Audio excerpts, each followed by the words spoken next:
Well, me and Mr. Hesh, the corporation counsel, were on the 23rd floor. I told him we got to get out of here. We started walking down the stairs. We made it to the 8th floor. Big explosion. Blew us back into the 8th floor. And I turned to Hesh. I said, this is it. We're dead. We're not going to make it out of here. I took a fire extinguisher and I bust the window out. I was trapped in there for several hours. And the firefighter that took us down kept saying, do not look down. And I kept saying why. I said, do not look down.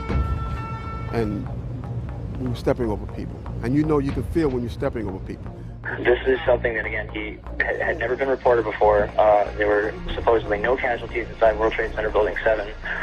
So for Barry to tell us that was interesting. And that brings me to late 2007, August, I believe, is when I called Barry just to check up on him. He explained to me, pretty much, long story short, that he was getting a lot of threats at his job. It's, you know, pretty much he was worried about losing his job. That was what he expressed to me at the time. So, you know, he's like, I really would appreciate it if you could pull my interview, because I can't lose my job, man. I got a wife I have to take care of. I have a family, and I gave him my word right then and there. I was like, all right, Barry. So I pulled the interview from the film. The cards kind of went off the table when we found out that he was going to be doing an interview with the BBC.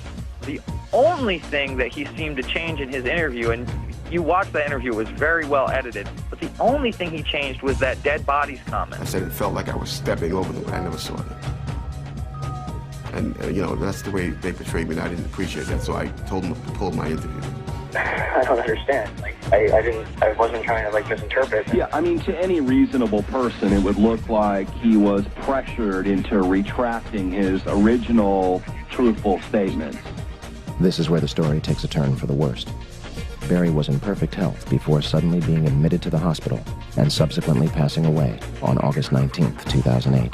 You have this BBC reporter, if you can call him that, and he comes sliming around. 2.5 weeks after he's been contacted, he sees Dylan at 9/11 last week in New York and says, oh, I haven't nailed that down. I don't know if he's dead or not.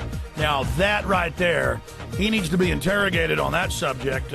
Boy, I tell you, this is amazing.